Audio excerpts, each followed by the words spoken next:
The neon sign flickered, buzzing like an angry hornet. Inside, 5 Marines stood in a semicircle, knuckles white, blocking the only exit. The woman in the center didn't flinch. They saw a victim. They didn't know they were staring down the barrel of the Navy's most classified weapon. When the biggest Marine sneered, "No one is saving you now," he had no idea he was right, but not for the reason he thought. The air inside the broken keel smelled of stale hops, lemon cleaner, and bad decisions. It was a dive bar located in the uncomfortable demilitarized zone between the sprawling naval base and the Marine Corps training grounds. It was the kind of place where rank was usually checked at the door, but egos were carried in like concealed weapons.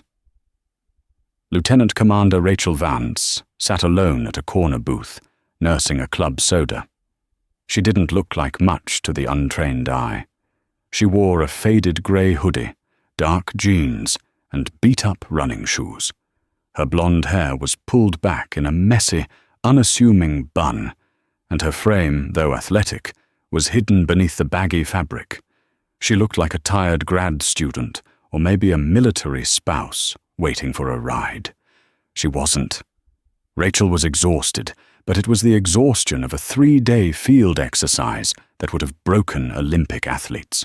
She was the first female operator to not only pass basic underwater demolition, SEAL, BUD-S training, but to be fully integrated into a Tier 1 unit.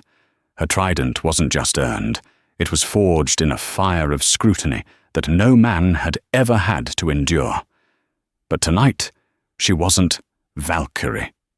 She was just Rachel, trying to decompress before deployment.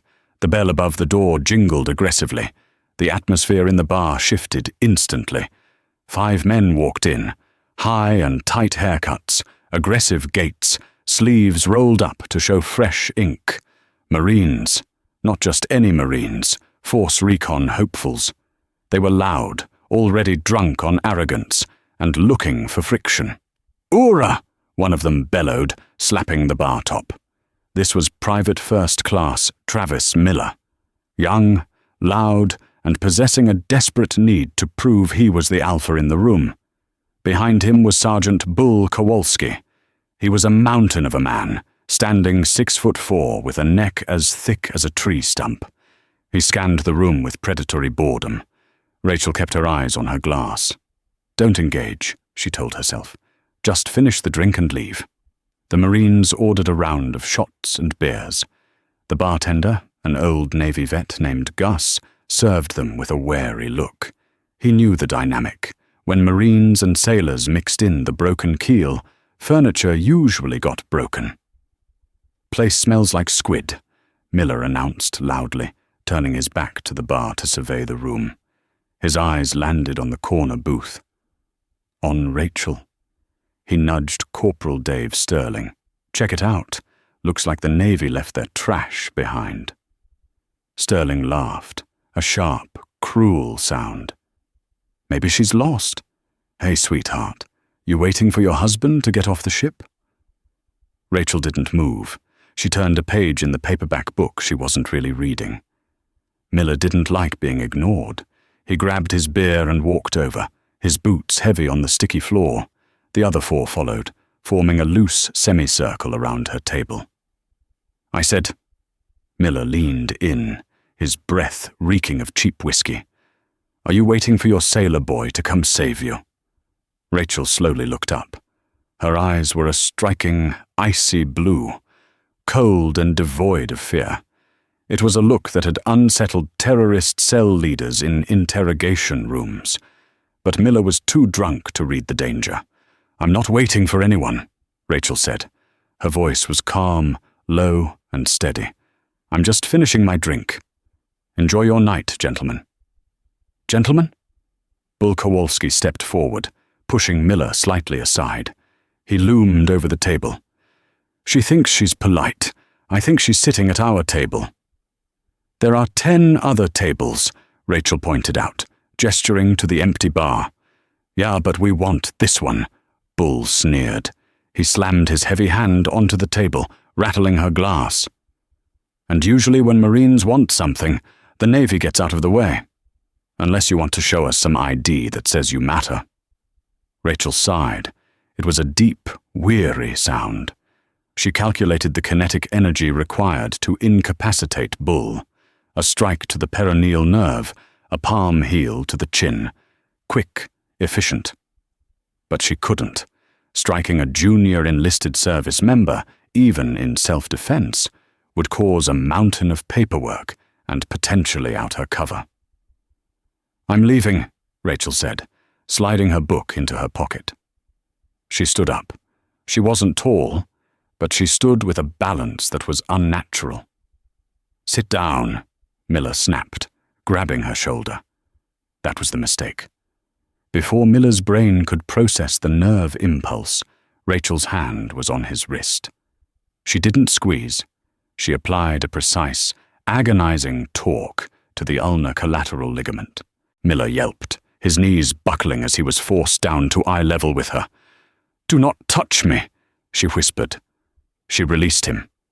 Miller stumbled back, cradling his wrist, his face flushing red with humiliation. The bar went silent. Gus, the bartender, reached under the counter for his baseball bat. "You little—" Miller growled. The 5 Marines stepped closer. The semicircle tightened. They were no longer just rowdy. They were angry. They had been embarrassed by a girl in a hoodie. "You made a mistake," Bull Kowalski rumbled, cracking his knuckles. "You think you're tough? You think because you learned a little self-defense class at the YMCA, you can put hands on a United States Marine?" Rachel scanned the exits. Blocked. Bull leaned in, his face inches from hers. "Look around. No MPs, no sailors, just us." He grinned, a jagged, ugly expression. "No one is saving you now." Rachel looked at Bull, then past him, analyzing the reflection in the beer sign on the wall. "You're right," she said softly. "No one is coming to save me." Bull took that as a surrender. He reached out to grab her hoodie. Wham! Rachel didn't punch him. She stepped inside his reach. Using his own forward momentum, she drove her shoulder into his solar plexus, while simultaneously sweeping his lead leg. It was a judo throw, executed with the speed of a striking cobra.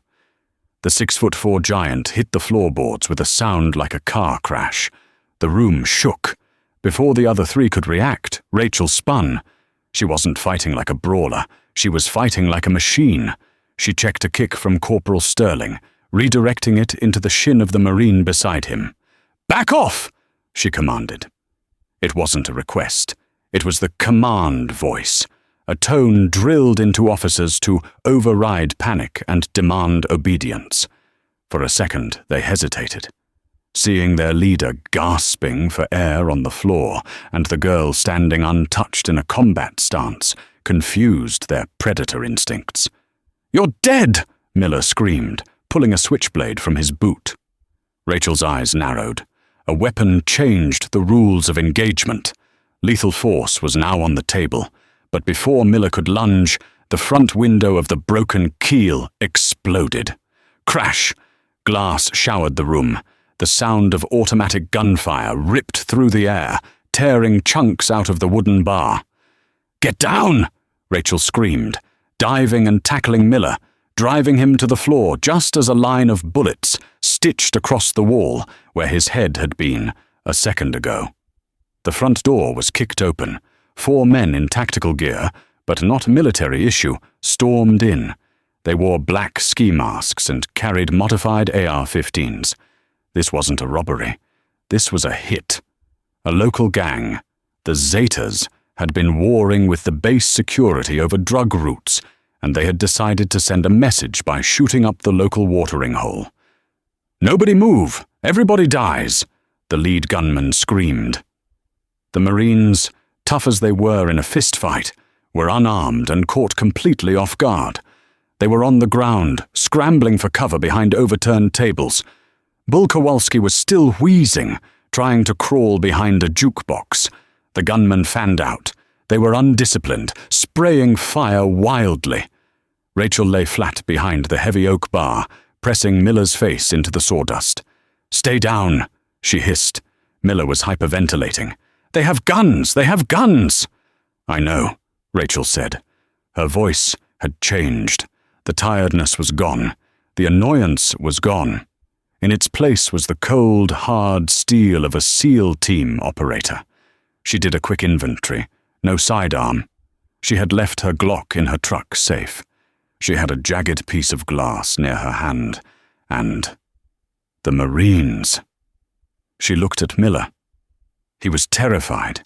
He was a bully. But right now, he was just a kid in over his head. "Marine!" Rachel barked. She grabbed his flak jacket, or where it would have been, grabbing his shirt collar instead. "Look at me." Miller stared at her, eyes wide. "What is your MOS?" she demanded. 031. "Infantry," he stammered. "Good. Then act like it. Do you have a weapon?" "No, we're off duty.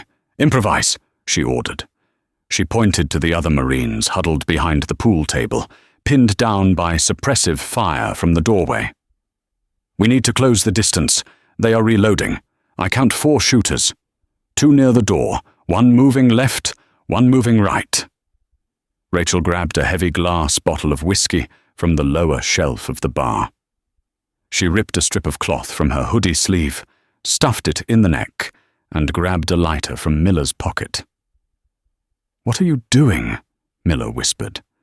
"Creating a distraction," she said. "When I throw this, you scream orders. Make them think there are more of us. Make them think the cops are here. Can you do that, Marine?" Miller looked at this woman. 5 minutes ago, he wanted to beat her up. Now, looking into her eyes, he saw something he had only seen in his drill instructors. He saw absolute authority. Yes, ma'am," he said, the ma'am slipping out instinctively. "On my mark," Rachel said. She lit the rag. The flame danced in her eyes. The gunmen were moving closer, executing innocent civilians who were cowering in the booths. There was no time. "Execute," she whispered. Rachel hurled the Molotov cocktail over the bar. It wasn't a movie throw. It was a calculated trajectory. The bottle smashed against the far wall, directly next to the 2 gunmen by the door. The alcohol ignited, creating a sudden wall of fire and smoke. "Contact front! Suppressive fire! Move up!" Miller screamed at the top of his lungs, his voice cracking but loud. The gunmen panicked. They turned their weapons toward the fire, blinded by the sudden flash. Rachel vaulted over the bar. She moved with a fluidity that defied physics. She didn't run. She flowed. She closed the distance to the gunman on the right flank, a man nicknamed Viper, before he could turn his rifle back. She slid into his legs, taking him down, and in one motion snatched the pistol from his belt holster. Pop, pop. 2 rounds to the chest of the gunman on the left flank. He dropped. Viper tried to struggle, but Rachel drove an elbow into his temple, silencing him. She rolled, coming up to a knee, holding the captured pistol in a modified Weaver stance. "Sterling, Kowalski," she yelled. "Secure the right flank. Use the pool table. Move!" The Marines, seeing the woman they had harassed, now dropping bodies like John Wick, snapped out of their shock. Training took over. "Moving!" Kowalski roared, ignoring his bruised ribs. He and Sterling charged the confused gunman near the door, who was batting at the flames on his sleeve. Kowalski tackled him, using his massive weight to pin the man while Sterling wrestled the rifle away. "Miller, get the civilian behind the jukebox. Get them out the back," Rachel ordered, scanning the room for the 4th shooter. "Clear!" Miller yelled, dragging a terrified waitress toward the kitchen exit. The 4th gunman, the leader, had taken cover behind a heavy pillar. He popped out, aiming his AK-47 at Kowalski. "Bull! Down!" Rachel screamed. She broke cover. She sprinted across the open floor, drawing the fire. The gunman turned his weapon toward her. Bullets chewed up the floorboards at her heels. She dove, sliding across a beer-slicked patch of floor, and fired 3 rounds. Bang, bang, bang. 1 hit the pillar, 2 hit the gunman's shoulder and leg. He screamed and dropped the rifle, clutching his wounds. Silence fell over the bar, save for the crackling of the small fire and the groans of the gunman. Rachel stood up, breathing rhythmically through her nose. She didn't celebrate. She walked over to the leader, kicked the rifle away, and kept her aim trained on his head. "Secure the weapons," she told the Marines. "Zip-tie them if you have zip ties. If not, use their shoelaces. Check the perimeter. Police your brass." The Marines stood there, staring at her. Their mouths were agape. The smoke swirled around her, framing her like an angel of death. She checked the chamber of the pistol, decocked it, and tucked it into her waistband. Bull Kowalski walked over, limping slightly. He looked at the gunman he had pinned, then at Rachel. He looked at the wreckage of the bar. "Who?" Bull started, his voice shaking. "Who are you?" Rachel looked at him. The adrenaline was fading, and the weariness was returning. "Situation secure?" she asked. "Secure," Bull said, snapping to attention. Sirens wailed in the distance. Blue and red lights began to flash through the shattered windows. The MPs and local PD were arriving. "Good job, Marines," Rachel said quietly. "You held the line." She walked back to her booth, picked up her book from the floor, and sat down. The silence that followed the gunfire was heavier than the noise itself. For a long, stretching moment, the only sounds in the broken keel were the groans of the incapacitated gunman and the rhythmic drip, drip, drip of spilled beer hitting the floorboards. The air was thick with the acrid, metallic tang of cordite mixed with the sulphurous smoke of the Molotov cocktail. Then, the world rushed back in. Sirens wailed, growing louder by the second, creating a cacophony of impending authority. Blue and red lights began to stroke the shattered storefront, casting strobe-like shadows across the wreckage. "Weapons down! Hands where I can see them!" The first wave of military police, MPs, and local sheriff's deputies stormed through the broken door, weapons drawn, flashlights cutting through the haze. "Friendly, friendly!" Miller screamed, tossing the captured AK-47 away as if it were burning hot. He dropped to his knees, hands interlaced behind his head. Bull Kowalski and Sterling followed suit, their bravado completely evaporated. Rachel didn't yell. She simply placed the pistol she had confiscated on the bar counter, slide locked back, magazine removed, and sat back down on her stool. She picked up her paperback book, though her hands were trembling ever so slightly. The only sign of the adrenaline dump she was managing with tactical breathing.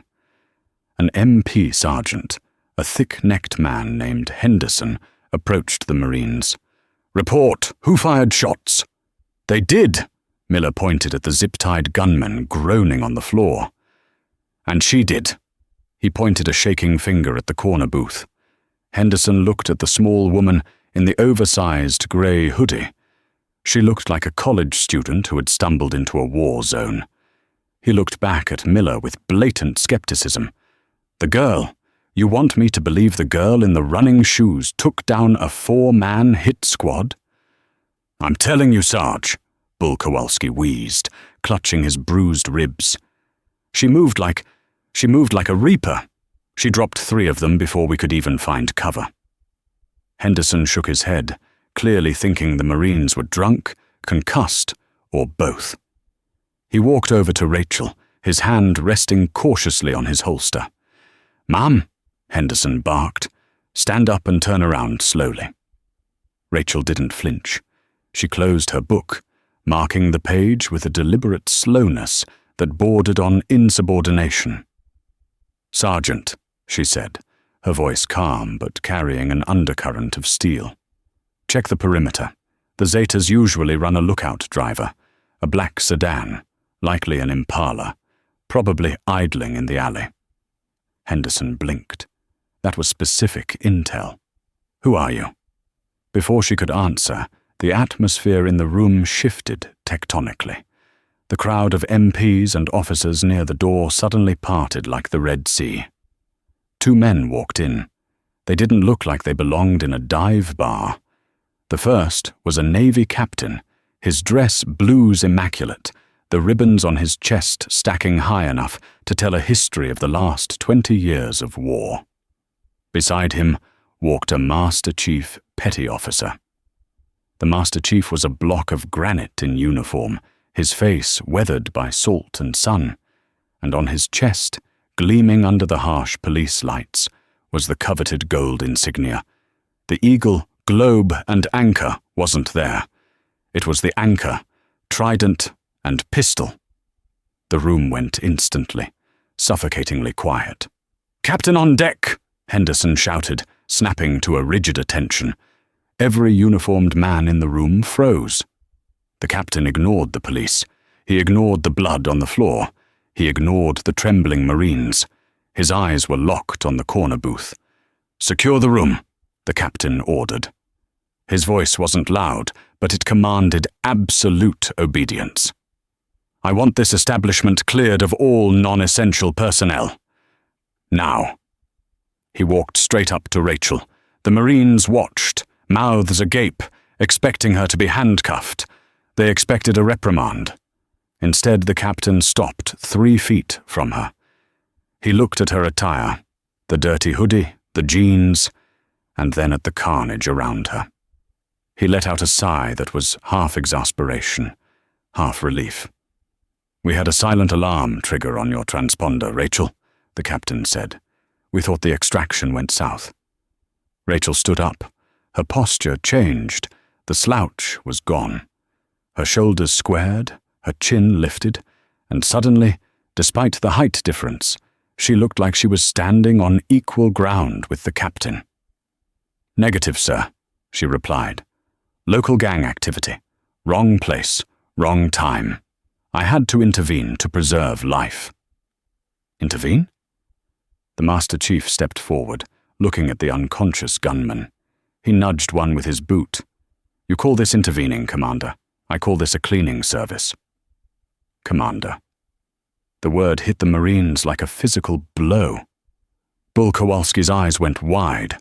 Miller felt the blood drain from his face. "Commander." That was an 04 rank. She wasn't just an officer, she was a senior officer. And the Master Chief, that banter, that was the familiarity of a team room. Bull whispered, "No way."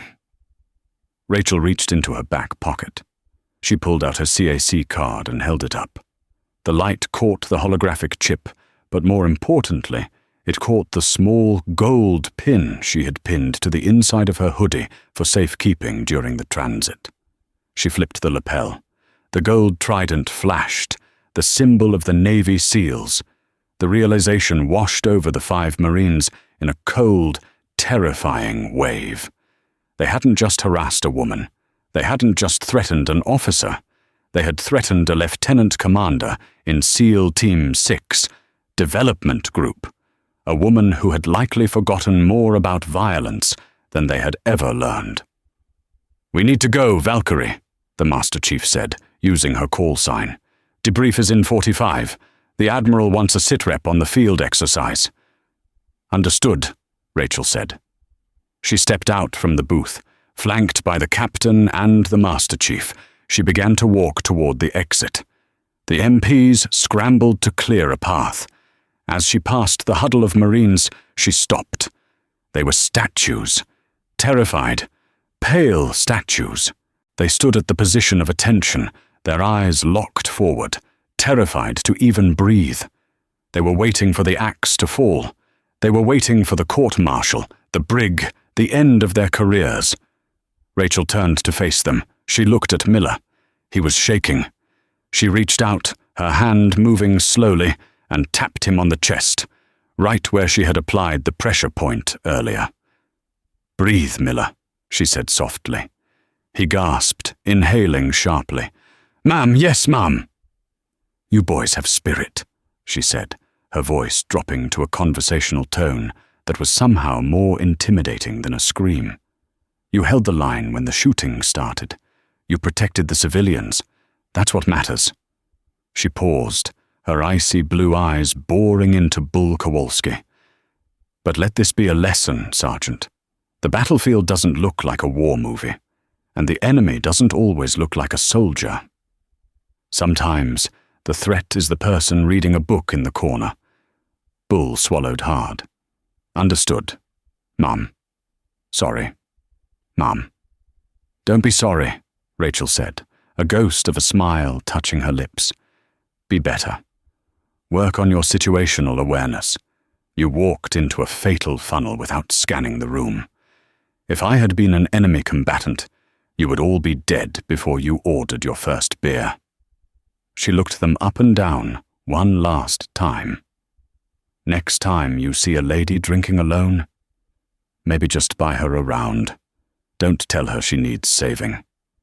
Yes, Mom, they shouted in unison, their voices cracking. Ura, Marines, she whispered. Hooyah, Mom. She turned and walked into the night, the gold trident on her hoodie reflecting the flashing lights, disappearing into the back of an unmarked black SUV with tinted windows. Inside the bar, the adrenaline finally crashed. Gus, the bartender, swept a pile of glass into a dustpan. He looked at the Marines who were now leaning against the pool table, trying to keep their knees from buckling. I tried to warn you, idiots, Gus grumbled, shaking his head. I told you this place gets all kinds. You poked the shark to see if it would bite. Bull Kowalski slid down the side of the pool table until he was sitting on the floor. He wiped sweat from his forehead. I think, Miller stammered, his voice trembling. I think I'm going to switch to the Air Force. Bull laughed, a nervous, hysterical sound. Shut up, Miller. Just shut up. Sometimes the most dangerous warrior in the room is the one you least expect. Commander Vance proved that rank and respect aren't just worn on a uniform. They're earned in the fire.